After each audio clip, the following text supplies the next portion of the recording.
Hello students, आज हम अपना नेक्स्ट एग्जाम्पल स्टार्ट कर रहे हैं डेप्रिसिएशन का। एग्जाम्पल नंबर 7 ध्यान से समझेंगे। On 1 April 2010 A company purchase a plant and machinery for 2 lakh rupees. तो ये आपका फर्स्ट हो गया। न्यू मशीनरी ऑफ 10,000, ये आपकी सेकेंड हो गई और ये आपकी थर्ड हो गई। 3 मशीनरी खरीदी हैं। On 7/2012 a machinery whose book value has been 30,000 on 1 अप्रैल। देखो 1 अप्रैल 2010 को मैंने कितने की मशीनरी ली थी? 2 लाख की। इसमें से इन्होंने कहा कि एक मशीनरी थी 30,000 की, वो हमने बेची है, वो उसको अलग लेके चल रहे हैं। तो कितने की मशीनरी रह जाएगी यहाँ पे? 1,70,000, क्योंकि इस डेट पे हमने 2 लाख की मशीनरी खरीदी थी। इसमें से हमने 30,000 वाली मशीनरी कितने में बेची है? 16,000 में। 30,000 वाली मशीनरी कितने में बेची है हमने? 16,000 में। बस फिर इसी का ही करना है। देखो एक बार यहाँ से भी देख लेते हैं हम। 1 अप्रैल 2010 को हमने एक मशीनरी खरीदी थी 2 लाख रुपए की। फिर 1 जनवरी 2011 को हमने एक और मशीनरी खरीदी थी 10,000 रुपये की। फिर 1 अक्टूबर 2011 को हमने 20,000 की एक और मशीनरी खरीदी। फिर 1 जुलाई 2012 को, यहाँ आके मेन बात स्टार्ट होएगी। 2 लाख में से एक 30,000 वाली मशीनरी थी। 30,000 वाली मशीनरी को मैंने सेल किया है 16,000 पे। तो रिमेनिंग मशीनरी कितनी रह जाएगी? 1,70,000 पे। देखिए अब इसको करना कैसे है, ध्यान से समझेंगे। Plant and machinery account, date, particulars, amount, date, particulars, amount. 2010 April 1 to bank account. आपने पहली मशीनरी खरीदी है, टू बैंक अकाउंट। अब आपको ये पता है कि आपका जो ईयर होता है 1 अप्रैल 2010 से लेके आपका ईयर कब तक चलता है? 1 अप्रैल 2010 से लेके आपका ईयर चलता है 31 मार्च 2011 तक। ये आपका ईयर कब तक चलेगा? 31 मार्च 2011 तक। जो आपने दूसरी मशीनरी खरीदी है वो आपने कब खरीदी है? 1 जनवरी 2011। तो 1 अप्रैल 2010 से लेके 31 मार्च 2011 तक तो एक ही साल होता है ना, तो ये इसी साल में खरीदी गई है। तो दूसरी मशीनरी परचेज हुई है हमारी 1 जनवरी को। तो जनवरी में तो 2011 ईयर स्टार्ट हो जाता है। तो यहाँ पे आपका क्या वर्ड आ जाएगा? परचेज। यहाँ पे आपका क्या वर्ड आ जाएगा? परचेज। ये आपकी सेकंड मशीनरी है। डेप्रिसिएशन लगाते हैं दोनों का। 2 लाख का 10% तो आ गया 20,000 रुपये। 2 लाख का 10% कितना आ गया? 20,000। अब देखो 10,000 का 10% निकालूंगी, पर कितने मंथ लूंगी मैं? ध्यान से देखना। जनवरी, फरवरी, मार्च, 3 महीने। जनवरी, फरवरी, मार्च। देखो बाकियों में तो इंटरेस्ट पूरा लगेगा इस मशीनरी का, पूरे साल का, पर यहाँ पे 3 महीने का लगेगा। यहाँ पे कितने महीने का लगेगा? 3 महीने का। फुल ईयर का इंटरेस्ट देखो तो इसका 1,000 है, पर यहाँ कितने महीने का लगेगा? 3 महीने का, जो कि हमारा कितना आ गया? 250 रुपये। तो अब बैलेंस कितना आएगा? पहली मशीनरी थी 2 लाख की, 2 लाख में से 20,000 गए तो कितना रह गया? 1,80,000। दूसरी मशीनरी थी 10,000 की, 10,000 में से 250 रुपये गए तो कितना रह गया? 9,750 रुपये रह गया। क्लियर है यहाँ पे आपको? ये आपका क्या आ गया? बैलेंस आ गया। यहाँ पे बैलेंस अगले साल चला जाएगा। 1 अप्रैल 2011 को पहली मशीनरी, दूसरी मशीनरी का बैलेंस। 2011 में एक मशीनरी हमने और खरीदी है 1 अक्टूबर को, तीसरी मशीनरी 20,000 की। अब देखो इस साल और कुछ नहीं किया हमने, तो बस सीधा इनका डेप्रिसिएशन निकलेगा। अब जो डेप्रिसिएशन निकलेगा इन दोनों का तो फुल ईयर का निकलेगा। इसका फुल ईयर का था 20,000। इस वाली मशीनरी, ये मशीनरी थी 10,000 की, और हम कर रहे हैं fixed instalment method. Fixed instalment method में जो आपका डेप्रिसिएशन लगता है वो हमेशा परचेजिंग वैल्यू पे लगता है। तो 10,000 का 10%, ये 1,000 आपका कैसे आया यहाँ पे? 10,000 का 10%, ये 20,000 तो आपका सेम ही चल रहा है। वहाँ 3 महीने का था, यहाँ पूरे साल का है। अब ये 1,000 कैसे आया? अक्टूबर से लेके मार्च तक कितने महीने हो गए? 6 महीने, अक्टूबर से लेके मार्च तक। तो ये कैसे आएगा आपका? 20,000 का 10% 6 महीने का, ये आ गया 1,000 रुपये, डेप्रिसिएशन आ गया। अब बैलेंस कैसे निकलेगा? 1,80,000 में से आप माइनस करेंगे 20,000, 9,750 में से आप माइनस करेंगे 1,000, 20,000 में से माइनस करेंगे 1,000, ये बैलेंस आ गया। इस बैलेंस को यहाँ पे ले आइए। अब एक बात ध्यान से समझने की है, इन्होंने हमें क्या बोला, इसके बाद इन्होंने हमें बोला हुआ है कि 1 जुलाई 2012, अब हम 2012 पे आ चुके हैं। 1 जुलाई 2012 को हमने एक मशीनरी बेची है 16,000 की, और वो मशीनरी कितने की थी? 30,000 की। मुझे टोटल मशीनरी की कॉस्ट पता है 2 लाख रुपए, तो अब 30,000 के अकॉर्डिंग कैलकुलेट करते हैं। देखो, सबसे पहले आपने यहाँ पे तीनों का बैलेंस लिख दिया। बाय बैंक 1 जुलाई 2012 को आ गया by bank. Bye depreciation, depreciation 3 महीने का क्यों आएगा? अप्रैल, मई, जून, 3 महीने, क्योंकि जुलाई को तो आपने बेच दिया है, ये आपने सेल करी, सेलिंग प्राइस है। डेप्रिसिएशन, अब ये देखना है कि हमें लॉस हुआ या प्रॉफिट। इस 30,000 की मशीनरी को बेचने में हमें लॉस हुआ या प्रॉफिट? तो यहाँ से देखिए, मशीनरी कितने की थी? 30,000 की। डेप्रिसिएशन इस पे कितनी बार लगा है? ध्यान से देखो, 1, 2, 3, अब तक 3 बार लगा है। पर यहाँ पे जो डेप्रिसिएशन है ना 20,000, वो इकट्ठा दिया हुआ है 2 लाख का, तो हम इसका अलग से निकालते हैं। जब आपने 30,000 का 10% डेप्रिसिएशन निकाला, क्योंकि 2 लाख का इकट्ठा दिया हुआ था, जब 30,000 पे 10% निकालोगे तो पहले साल फर्स्ट ईयर में डेप्रिसिएशन आपका कितना आया? 3,000। सेकेंड ईयर में कितना आया? 3,000। थर्ड ईयर अभी मैंने आपको बताया ना कि 1 जुलाई को बेची है, तो यहाँ पे कितने महीने का डेप्रिसिएशन लगा था तीसरे साल में? 3 महीने का। क्यों? अप्रैल, मई, जून, 3 महीने का डेप्रिसिएशन लगा। तो इस मशीनरी का अब तक का टोटल डेप्रिसिएशन कितना है? इतना। शुरू में ये मशीनरी थी 30,000 की, इतना डेप्रिसिएशन लग गया, तो आज के टाइम पे इसकी वैल्यू कितनी है? रिमेनिंग वैल्यू आज के टाइम पे इसकी वैल्यू है 23,250 रुपये।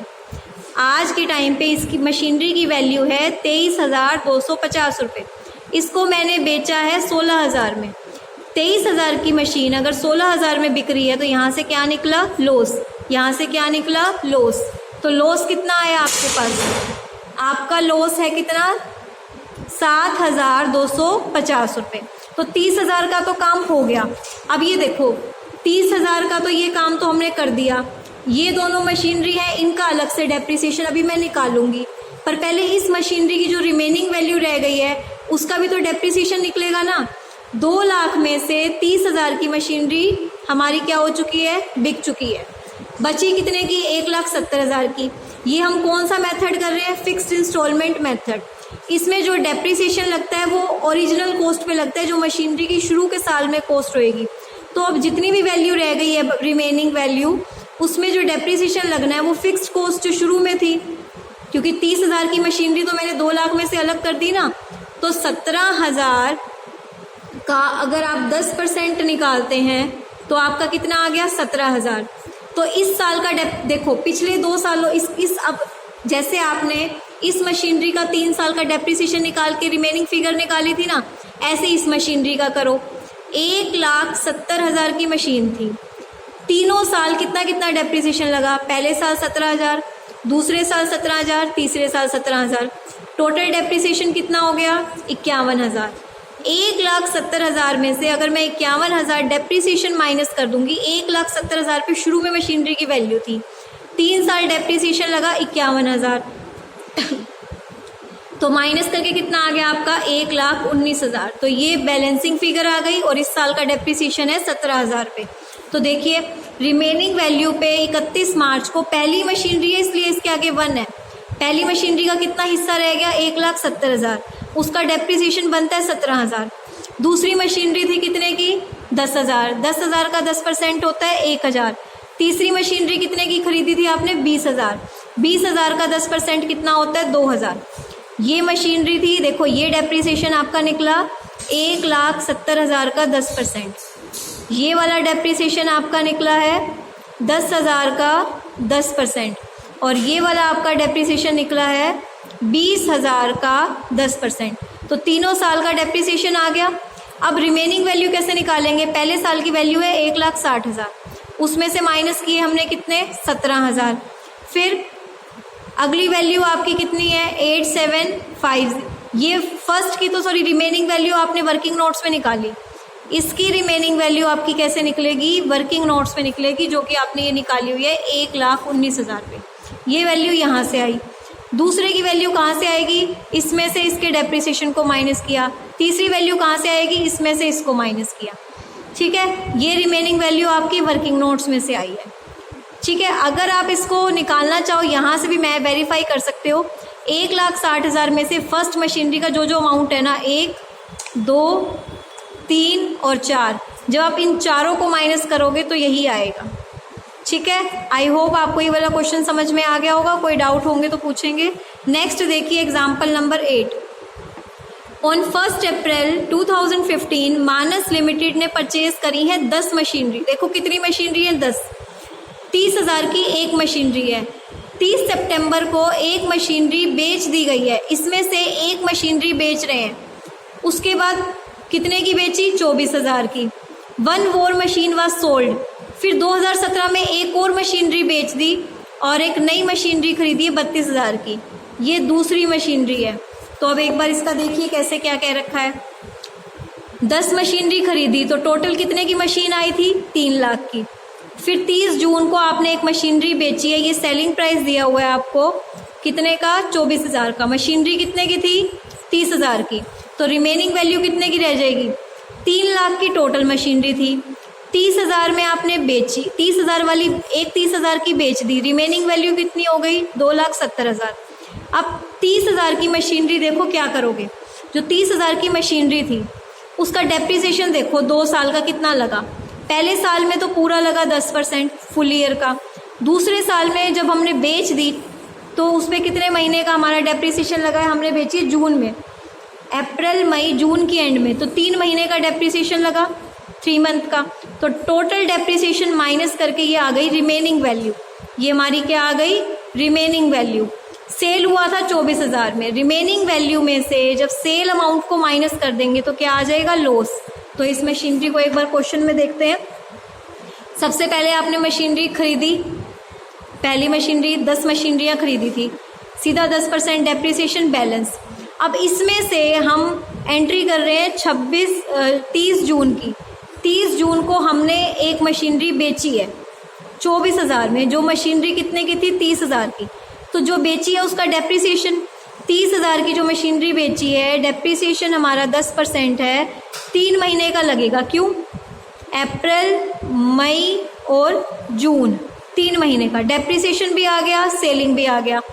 30,000 की मशीनरी, उसमें से ये दोनों माइनस कर दो। 30,000 में से 24,750 माइनस कर देंगे तो रिमेनिंग आपका आ गया 2250, और वो आपके लिए क्या है? लॉस। 30,000 का तो हो गया हिसाब। अब बची हुई वैल्यू कितनी रह गई? 3 लाख में से जब आपने 30,000 माइनस किए तो बची हुई वैल्यू रह गई आपकी 2,70,000 पे। तो जो ये फर्स्ट मशीनरी का हिस्सा रह गया उसका डेप्रिसिएशन निकाले, 2,70,000 रह गया। 2,70,000 फिक्स इंस्टॉलमेंट मेथड है तो हम बिल्कुल ऊपर वाली वैल्यू लेंगे जो मशीनरी की शुरू में थी। 2,70,000 का 10% कितना हो गया? 27,000। ठीक है, यहाँ पे आपकी इसकी और कोई मशीनरी नहीं है, यही है। तो 2,70,000 पे हमने क्या लगा दिया? 27,000। अब ये बैलेंस कैसे आया? इस 2,70,000 में से ये सब कुछ माइनस कर दो। इस 2,70,000 में से ये सारी चीज़ें ऐड करके माइनस कर दो। 1 2 3 4, 2,70,000 में से आप क्या क्या माइनस करोगे? देखो 750 प्लस 24,000 प्लस 2250 प्लस 27,000, ये सारी चीज़ें आपकी माइनस करके आपका क्या आ जाएगा? आपकी रिमेनिंग वैल्यू आ जाएगी। क्लियर है? इसको बैलेंस को आगे ले जाओ। अब इन्होंने कहा है कि आपने 31 दिसंबर 2017 को एक और 30,000 की मशीनरी बेची है 22,500 में। तो इसमें से अब एक 30,000 की मशीनरी और बेची गई। पहली मशीनरी की बात हो रही है। अब 30,000 की जो मशीनरी बेची गई है आपकी, उस पर 9 महीने का लगेगा क्योंकि दिसंबर में बेची है। दिसंबर के बाद आपका कितना है? 31 दिसंबर 2017 को तो आपका अप्रैल से लेके दिसंबर तक 9 महीने का इंटरेस्ट लगा। ये आपका उस पे क्या है, सेलिंग प्राइस। इसमें अगर आप ध्यान से देखो, यहाँ पे देखो 30,000 की मशीनरी थी, पहले साल का आपका डेप्रिसिएशन कितना था, 3,000 पे। दूसरे साल का डेप्रिसिएशन आपका इस पे कितना रहा था, जो आपका दूसरे साल में डेप्रिसिएशन आया है इसमें, पहले साल का 3,000, दूसरे साल का 3,000, जो अब इस साल का डेप्रिसिएशन आया है वो है 2250। मशीनरी की कॉस्ट में से टोटल डेप्रिसिएशन माइनस कर दिया तो रिमेनिंग वैल्यू आ गई, ये सेलिंग प्राइस है। अब ये माइनस में आ रहा है, 21,000 की चीज़ 22,000 में बिक रही है, तो क्या हो रहा है यहाँ पे हमें प्रॉफिट, क्या हो रहा है, प्रॉफिट। तो यहाँ पे आपने क्या लिख दिया, टू स्टेटमेंट ऑफ प्रॉफिट, क्योंकि पहली मशीनरी बेचने में प्रॉफिट हुआ। अब रिमेनिंग वैल्यू कितनी रह गई, 2,70,000 की मशीन रह गई थी, उसमें से कितने की रह गई, 30,000, तो कितना बचा, 2,24,000। तो पहली मशीनरी की रिमेनिंग वैल्यू रह गई 2,24,000। तो जो अब डेप्रिसिएशन लगेगा कितने पे लगेगा, 2,24,000 पे, 10% आ गया। अब कुछ नहीं है इस साल, तो पहली मशीनरी का बैलेंस कैसे आएगा, इधर के टोटल में से, इधर के टोटल में आप इसको भी लोगे और इसको भी लोगे, इन दोनों को प्लस करके जो इधर वाली आइटम्स है माइनस कर दो, इधर वाले को टोटल में से इधर का टोटल माइनस कर दो, ये हमारी होती है बैलेंसिंग फिगर। ये बैलेंस इधर आ जाएगा। फिर आपने एक मशीनरी, अब ये पहली मशीनरी का बैलेंस है, आपने फिर एक मशीनरी और खरीदी है दूसरी, बस डेप्रिसिएशन लगा दो। डेप्रिसिएशन कैसे लगेगा, ये मशीनरी थी 2,24,000 की, अब ये कौन सी मशीनरी है, 2,24,000, क्योंकि 30,000 की बिक गई तो मेन कॉस्ट क्या रह गई, 2,24,000। तो इसमें तो पूरे साल का लग गया 24,000 पे डेप्रिसिएशन। 32,000 वाली मशीनरी हमने सितंबर में ली है, इस पे लगेगा 6 महीने का। टोटल दोनों का डेप्रिसिएशन इन्होंने अलग से दिखा रखा है, आप यहाँ भी दिखा सकते हो। बैलेंस कैसे निकलेगा, इन दोनों के टोटल में से डेप्रिसिएशन को माइनस कर देंगे